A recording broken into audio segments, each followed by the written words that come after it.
Lion versus tiger. Which animal is biologically stronger? You've been lied to your entire life. The lion is not the king of the jungle. It doesn't even live in the jungle. And the tiger, the animal that actually rules the forest, is built from completely different biological blueprints.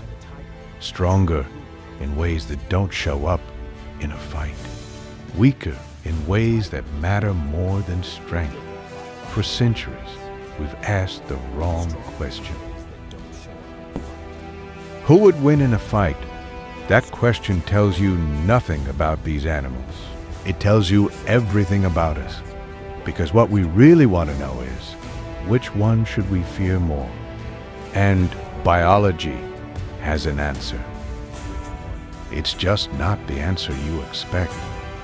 This isn't about cage matches or hypothetical battles. This is about what evolution built. And why? Because when you strip away the mythology, the Disney films, the cultural assumptions, biology tells a different story. One that ends with a disturbing question about what strength actually means and which of these animals is actually more likely to survive the next century. Let's start with something that should bother you. The lion is called the king of the jungle. But lions don't live in jungles. They live in savannas, open grasslands, semi-arid plains. The animal that actually lives in jungles is the tiger. Dense forests, tropical swamps, mangrove thickets. The tiger owns the jungle.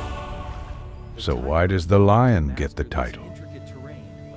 The answer reveals something about how we measure strength and how badly we've been measuring it. In the Roman Colosseum, emperors pitted African lions against Asian tigers for entertainment. The spectacle was called venatio, literally, the hunt, and it drew crowds of 50,000 or more. Romans from every social class packed the stands to watch exotic beasts fight to the death. Lions were shipped from North Africa, tigers from the eastern provinces, Persia, Armenia, even India. The logistics were staggering. Thousands of animals died each year in the arena, and the empire stretched its reach to the edges of the known world just to keep the games supplied. The matches between lions and tigers were particular favorites. Two animals that should never meet in nature forced into a stone arena with no escape while the crowd roared above. Historical records suggest the tiger won more often. The Roman naturalist Pliny the Elder noted that tigers were considered the fiercest of all animals, and contemporary accounts describe tigers killing lions with disturbing efficiency. The tiger's size advantage mattered in these confined spaces. Its bite force proved decisive in close grappling, and its ambush instincts translated surprisingly well to arena combat. But the Romans didn't crown the tiger king. They crowned the lion. Why? Because a lion looked like a king. The mane, the posture, the way it stood while the tiger paced. The lion carried itself with what the Romans interpreted as dignity, while the tiger seemed nervous, aggressive, unpredictable. The lion met its opponents head on. The tiger circled, looking for angles, avoiding direct confrontation until forced. To Romanize, the lion embodied virtus, masculine courage, while the tiger seemed somehow dishonorable, even when it won.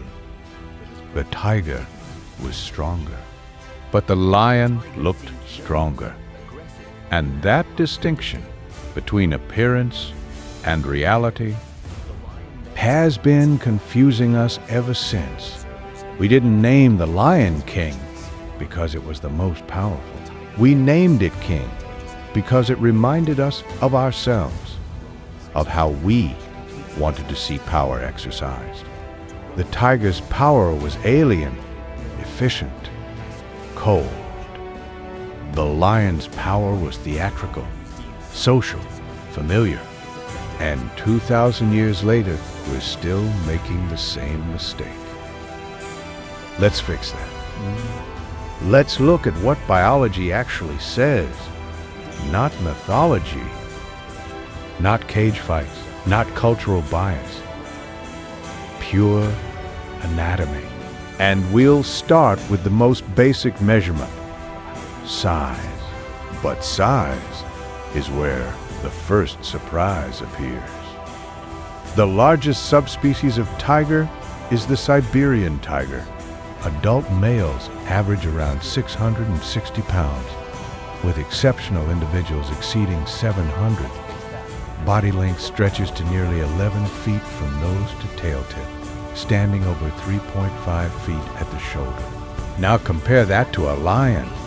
A large male African lion averages around 420 pounds, some reaching 500 in exceptional cases. Body length maxes out around 8.5 feet, shoulder height around 4 feet. The tiger is longer. The tiger is heavier by a significant margin. But here's where it gets complicated. Weight isn't the same as strength. A sumo wrestler outweighs a gymnast by hundreds of pounds, but the gymnast can do things with their body the wrestler can't imagine. So what does the weight difference actually mean for these animals? It means muscle distribution. And muscle distribution tells you what an animal was built to do. Lions carry a disproportionate amount of muscle in their forequarters, shoulders, chest, and front legs. This is fighting architecture. When male lions clash over territory or pride dominance, they rear up on hind legs and strike with their front paws, trying to knock each other off balance, trying to get their jaws to the throat.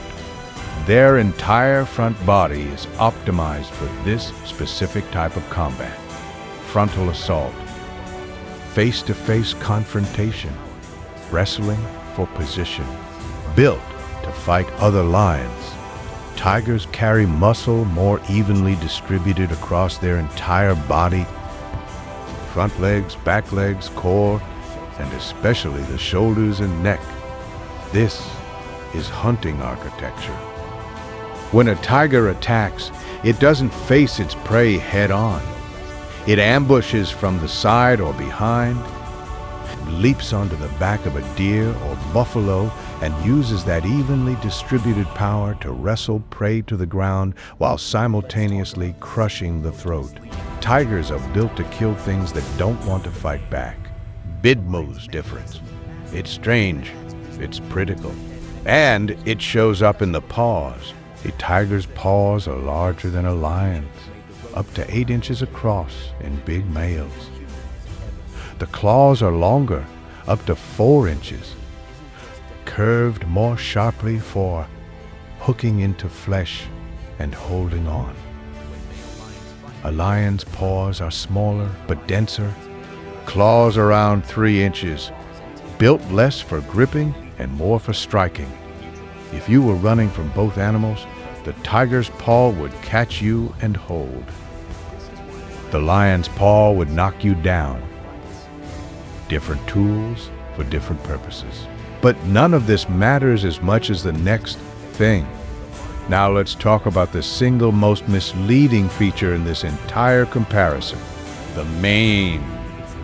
The lion's mane makes it look massive.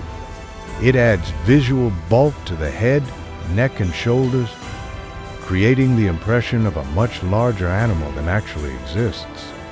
This is the feature that made Romans crown it king, and it's been deceiving humans ever since. But the mane isn't just decoration, it's armor. When male lions fight, they go for the throat, and the mane provides a dense barrier of hair that protects the neck from claws and teeth. Thick manes can absorb strikes that would otherwise be fatal. This is why lions with bigger manes tend to win more fights, and why females prefer them. The mane is a biological advertisement of fighting ability. The tiger has no such protection. Its neck is exposed, covered only by the same short fur that covers the rest of its body. In a face-to-face fight with a lion, this is a significant disadvantage. But here's the thing. Tigers almost never fight face-to-face. They don't need to. Whoa! Lions are social animals. They live in pride's memories. Groups of related females, their cubs, and one or two adult males. The males don't hunt. They patrol territory, fight off rival males, and protect the pride from threats. Their entire existence is built around confrontation. A male lion might fight dozens of times in his life against hyenas, against rival lions, against anything that threatens his position.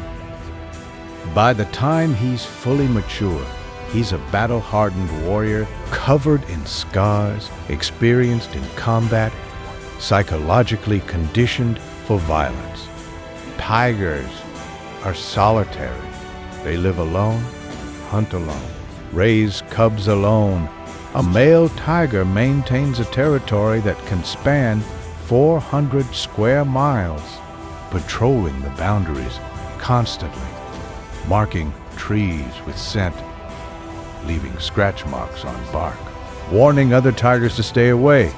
When two male tigers do encounter each other, the meeting is usually brief. They assess each other from a distance, communicate through body language and vocalizations, and one of them leaves big. Actual fights between adult male tigers are rare because both animals understand the stakes. A tiger might go years without encountering another tiger in a fight, and when they do meet, they usually avoid conflict, communicating through scent markings and vocalizations, settling territorial disputes without physical contact whenever possible. Because for a solitary hunter, injury is death. There's no pride to fall back on, no family to bring you food while you heal. A tiger with a broken leg, a deep wound, an infected bite. And a tiger that can't hunt starves. So tigers evolved to avoid unnecessary fights. They're not cowards, they're calculating. Every potential conflict is weighed against the risk of injury. Bad, and unless the stakes are high enough, a mate, a critical territory, a threat to cubs, the smart move is to walk away, which means most adult tigers have almost no combat experience against their own kind. They're supreme killers. But they're not fighters. This changes everything about how we should compare them. The lion is a specialist in fighting. The tiger is a specialist in killing. These are not the same skill. Picture this. You're a 60-pound water buffalo standing in a river in India. Surrounded by your herd, no obvious threats in sight. The water is cool, the grass is thick, everything feels safe. You've been grazing this territory for years. You know the sounds, the smells, the rhythms of danger. The monkeys in the trees serve as your alarm system, and right now, they're quiet. Birds are singing, the insects are buzzing. Nothing is wrong, except something in the back of your animal brain is firing. A feeling you can't name. A sense that you're being watched. You look around, nothing but tall grass swaying in the breeze. The same grass you walked through 1,000 times. You go back to grazing, and that's when everything changes. Something hits you from behind with the force of a car crash. There's no warning, no sound. Just 400 pounds of muscle and claw slamming into your back legs. Your knees buckle. You try to turn, to fight, to do anything, but before you can even process what's happening, teeth close around your throat, and the pressure is unbelievable. You can feel your windpipe collapsing, your blood pounding in your ears. Your legs thrashing uselessly at the ground. The last thing you see is orange and black stripes, and then the world goes dark. Total elapsed time, 11 seconds. You never saw it coming. You never had a chance to fight back. You never even understood what killed you. That's how a tiger kills. Ambush, precision, overwhelming force applied to the exact right spot. No wasted energy, no prolonged struggle, no drama. Just sudden, explosive violence followed by silence. The tiger didn't fight you. It executed you. Now picture this. You're a zebra on the African savanna, grazing with your herd in the golden afternoon light. The lions are visible half a mile away, lying in the shade, seemingly asleep. You've watched them for hours. You know where they are. This is how your species has survived for millions of years, by keeping the predators in sight, by never relaxing completely, by trusting the herd to watch in every direction. The lions haven't moved in hours. The sun is brutal.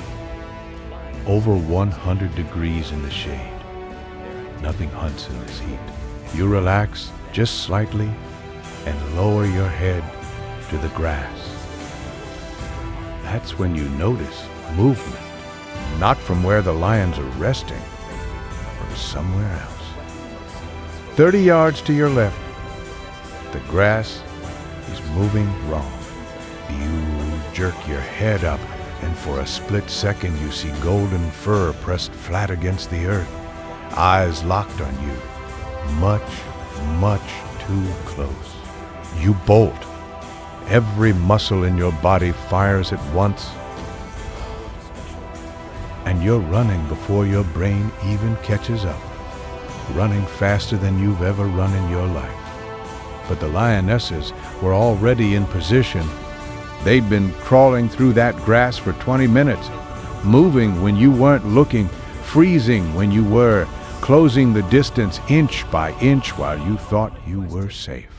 One of them intercepts your path, leaping from the grass with a snarl that freezes your blood.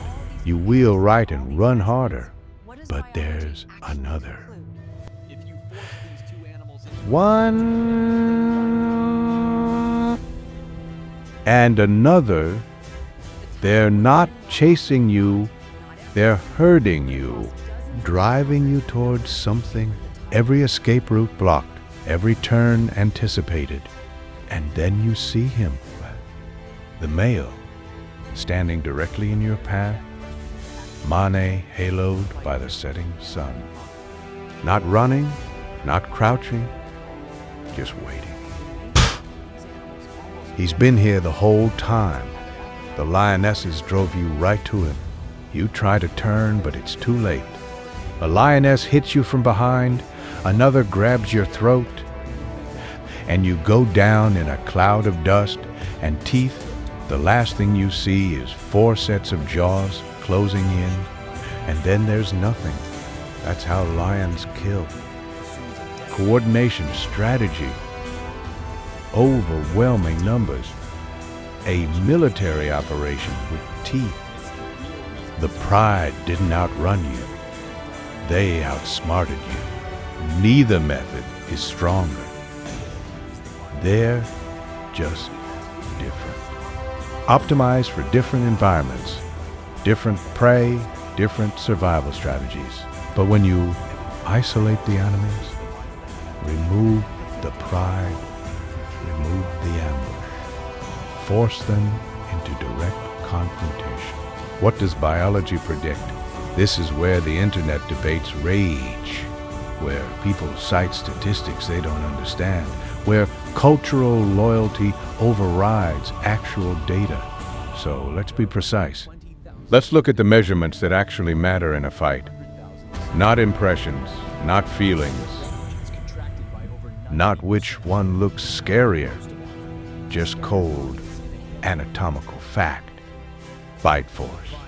A lion's bite generates around 650 pounds per square inch, concentrated through canines up to 3 inches long. This is enough to crush the skull of a wildebeest, to snap the spine of a hyena, to hold a thrashing zebra in place until it stops struggling. Passionate darkness. But a tiger's bite generates around 1,050 pounds per square inch, nearly twice the lion's pressure, breathing through canines up to 4 inches long. The tiger can punch those teeth through the skull of a water buffalo, through the armored hide of a crocodile, through bones that would deflect a lion's bite. The difference isn't small. The tiger has roughly 60% more bite force and longer teeth to deliver it deeper into tissue. In a sustained grappling match, this matters enormously. The tiger can crush structures the lion can't reach, can cause damage the lion can't match, can end a fight with a single hold that the lion might survive from a different angle. Striking power. Here the lion takes back ground. Those overdeveloped forelimbs, the massive shoulder muscles, the dense, compact paws generate enormous striking force. A lion's swipe has been measured at over 400 pounds of impact, delivered through 3-inch claws that can hook through flesh and bone. One blow can break a hyena's spine, shatter a zebra's skull, knock a rival lion off their feet from 3 yards away. And critically, lions are practiced at using this. Male lions fight dozens of times in their lives, sometimes hundreds.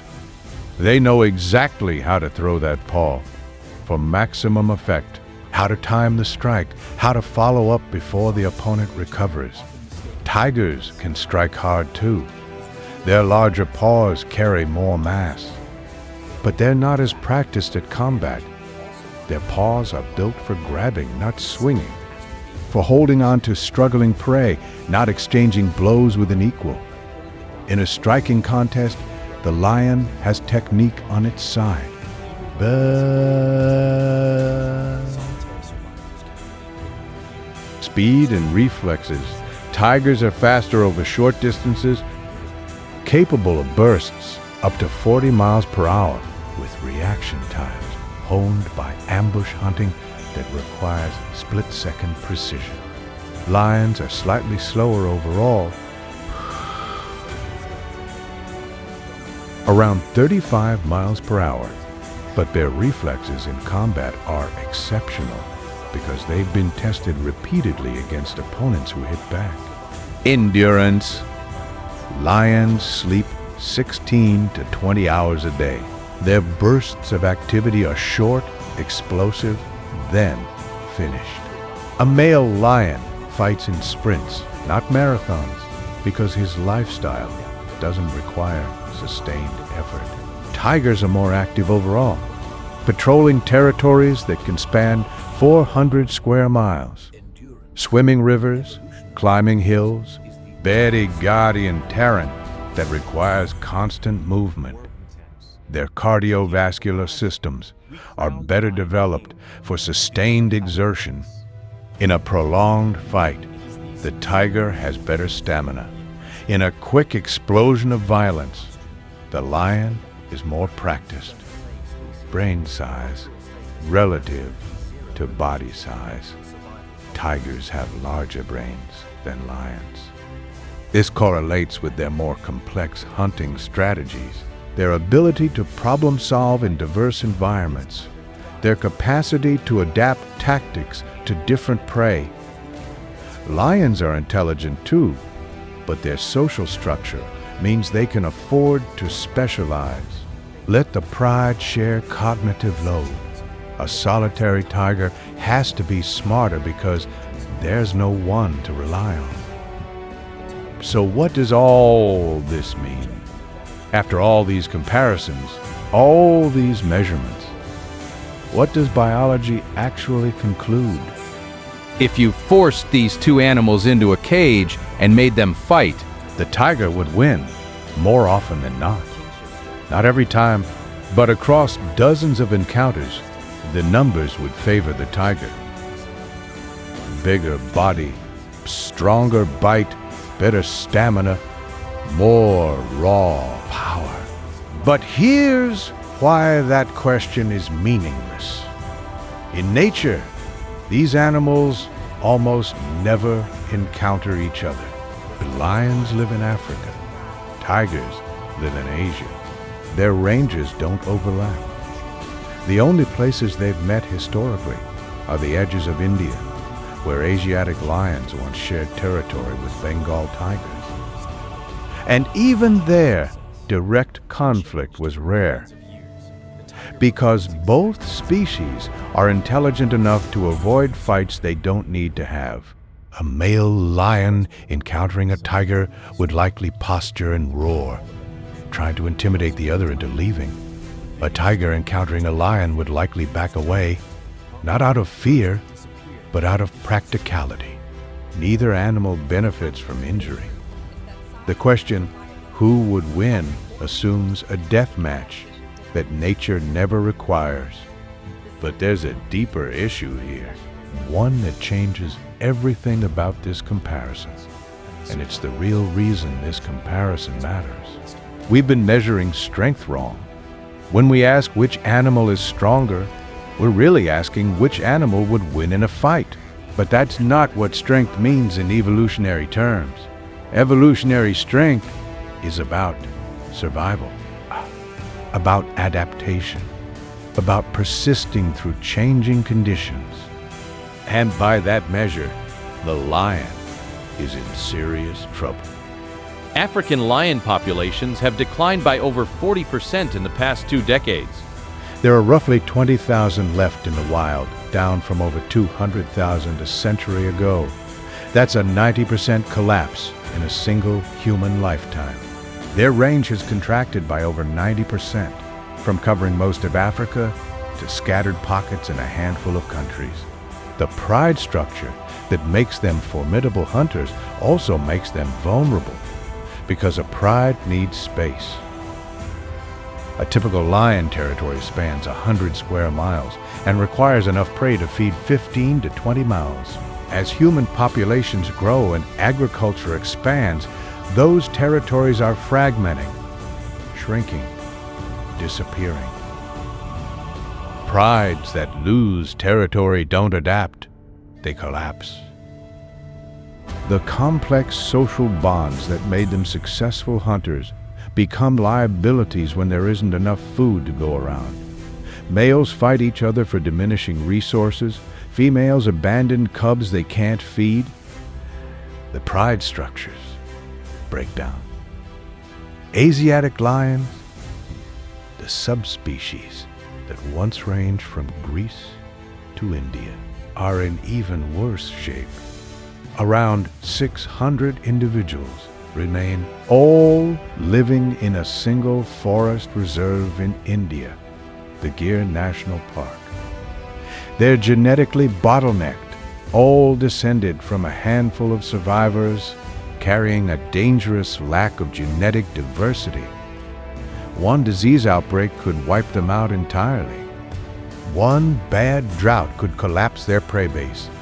One political change could open their habitat to development.